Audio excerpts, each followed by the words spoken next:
indi, vətəndaşlara daim müraciət edirəm ki, ictimai nəzarət haqqında yavaş gedir bu proses, yavaş, hələ öyrəşməmişik.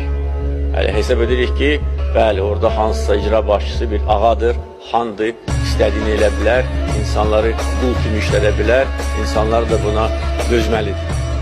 Deyirəm ki, verin bu məlumatı, göndərin məktubları. İndi prezident administrasiyasında tam başqa bir vəziyyət var. O məktubları əvvəllər gizlədirdilər bəzilər. Əvvəllər kimdən ki şikayət edirlər, ona göndərirdilər. O da sonra həmən o şikayətçini əzirdir. Biz buna son qoyulur, düzdür, vaxt lazımdır. Amma bu artıq tendensiyadır, bu meyildir.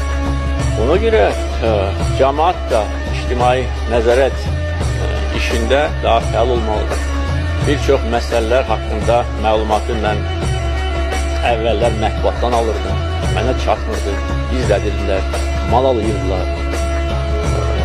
Və demək olar ki, bu böyük çətinliklər yaradır.